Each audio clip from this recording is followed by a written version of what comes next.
नमस्कार, सत श्री अकाल, आदाब। कैसे हैं आप लोग? उम्मीद है अच्छे होंगे। और आज मैं आप लोगों के लिए एक नया अभ्यास लेकर उपस्थित हुआ हूं कि मन को शांत कैसे करें, अपने बुद्धि को तेज कैसे करें। तो अगर आपका मन शांत हो जाएगा तो बुद्धि अपने आप तीक्ष्ण हो जाएगी। और मन को अशांत होने के कई सारे कारण हैं। हमारे अनियमित खान पान में हो रहे बदलाव और आजकल के आधुनिक परिवेश कहने का अर्थ है कि हम मोबाइल, टीवी और जो भी चलचित्र माध्यम है उसके माध्यम से हम इतने चित्र देखते हैं जो कि हमारे दिमाग में घूम रहा होता है। और इसी के कारण हमारा मन कभी इस चित्र के साथ कभी उस चित्र के साथ घूमते रहता है और इसीलिए हम अपने आप को अशांत पाते हैं। कभी किसी और चीज़ की ख्वाहिश में कि मेरे पास भी ये चीज़ होना चाहिए, उसके पास है, तो कभी किसी और चीज़ के। तो इन सब चीज़ों के होते हुए हम इन चीज़ों से छुटकारा नहीं पा सकते क्योंकि हमारे चारों तरफ यही चीज़ें होती है। तो आज हम आपको बताएंगे कि इन सब के बीच रहते हुए अपने आप को आप कैसे शांत रख सकते हैं। तो आपको दो तरीके हैं। एक तो तरीका है कि आप श्वासों के ऊपर जैसे इस तरीके से बैठकर लंबी गहरी श्वास लेनी है और श्वासों की ठंडक को नासिका के अग्रभाग पर महसूस करना है और बाहर जा रहे श्वासों की गर्माहट को नासिका के अग्रभाग पे महसूस करना है। ये आपको रोजाना कम से कम 5 से 7 मिनट करना है। इससे भी आपका मन शांत होगा।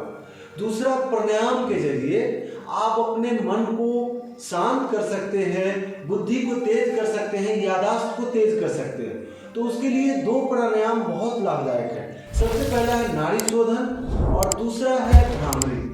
तो नाड़ी शोधन कैसे करते हो और भ्रामरी कैसे करते हैं ये भी मैं आपको बताता हूँ। इसको आपको कभी भी कर सकते हैं, सुबह में, दोपहर में, शाम में, जब भी आपको टाइम मिलता है तो आप कर सकते हैं। उसके लिए दोनों उंगलियों को इस प्रकार से दोनों भौहों के मध्य में रखें। उससे पहले आप इस प्रकार से बैठ जाएं, कमर गर्दन सीधी, दोनों भौहों के मध्य में इस प्रकार से रखें और अंगूठे से दाहिनी तरफ की नासिका और इन दोनों उंगलियों से बाईं तरफ की नासिका को बंद करेंगे।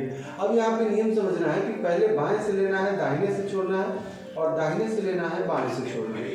10 की गिनती में लेने हैं और 10 की गिनती में छोड़ने हैं। ये एक चक्र होगा और ऐसे कम से कम 5 से 7 मिनट आपको निरंतर करना है।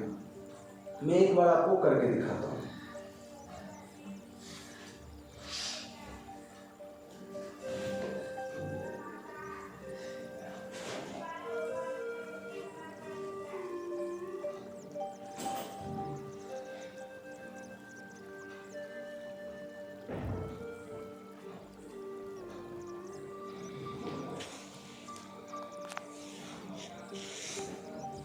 इस प्रकार से आपको 5 मिनट रोजाना करने हैं, 5 से 7 मिनट नाड़ी शोधन। और नाड़ी शोधन के बाद भ्रामरी प्राणायाम करने हैं आपको।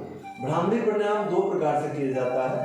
पहला है नॉर्मल मुद्रा, जैसे अंगूठा अंदर बंद कर रख के और कान के टिप को इस प्रकार से दबाना है। कान को कभी भी इस प्रकार से अंदर, अंगुलियों को अंदर ना करें, कान की टिप को दबाएं। इस प्रकार से दोनों तरफ से टिप को दबाएं, लंबी गहरी श्वास भरें और भंवरे की गुंजन करें।